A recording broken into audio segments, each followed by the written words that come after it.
Well, just Gabe Klobusitz, you've been looking for one of those performances, and he gave you one at probably the biggest time you could possibly have one. You know, in a nutshell, our two starts were pretty rugged today against a great ball club. Gabe coming in that third inning to finish the ball game.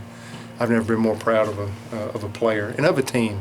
You know, they punch because they're good, and we punch back a lot today.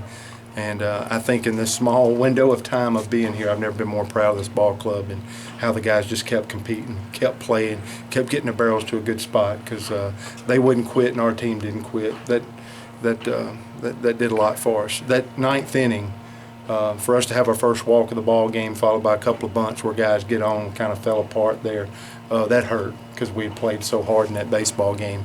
And for our guys to come up and get 4 runs away in that first inning, and to answer that in the bottom of the first, I think, hopefully, tells us a lot about our ball club and our capabilities, and I'm proud of them for that. What does it mean to you to get your first SEC win?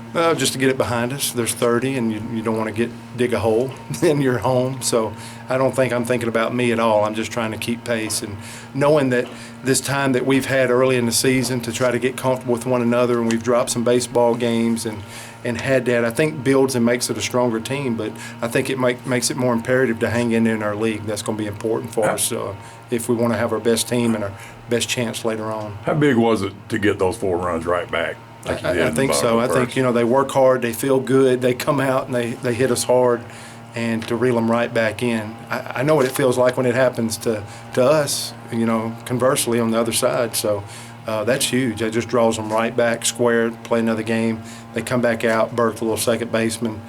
He'd hit a fly ball in the first inning there deep, and the park barely held it, and then he runs the ball out of the yard, and we tried to make an adjustment with Casey, and I was concerned going to the bullpen that early, but I thought that was the only way to hang in the ball game, and what Gabe did was unbelievable. And, Daniel Robert offensively, he had our most hits and, our most RBIs. I think he had 4 hits and 3 RBIs, and I've been watching him and a coach take so much pride in seeing how this guy's worked the last week. Him and Sis have been in the cage extra, been on the field hitting extra after everybody's gone home, and to see a guy rewarded like that in a ball game is pretty neat. But you talked about tough and two-strike hitting and kind of going back to Coach Baird. You guys did that and late. You put pressure on and ground balls that just talk about the battles that you had there late to scratch across a couple of runs. Yeah, we just kept competing. I think we wore them down. I really do. I think, they got to us late. We kind of run out of steam, I guess, is what happened in that 9th inning, and just kind of, put their hands around our throat knowing that we have a doubleheader. And I thought, conversely, we did the same thing in this ball game. I just thought we just kept on, and maybe they stayed with the guy a batter or two too late. But when we just keep playing that consistently, I kept expecting somebody to hit the ball so hard, and I don't know if I've seen a guy in a doubleheader hit the ball as hard, as consistent as Palacios did. He used the entire field, and he swung the bat. I was so caught up with Daniel and Gabe this second game. Palacios stung the ball for an entire doubleheader, and maybe Texas A&M respects him more than any ball player, what they saw, the way he hit.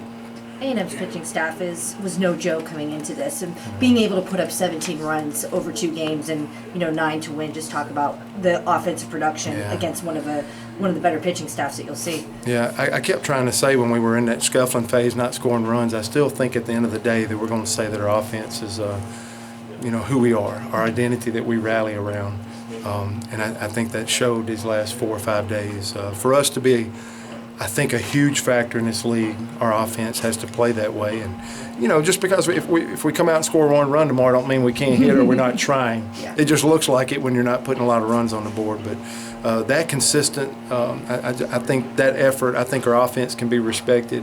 And if we're going to do anything and be competitive in this SEC West as we move through the next few weeks, our offense will be leading the way.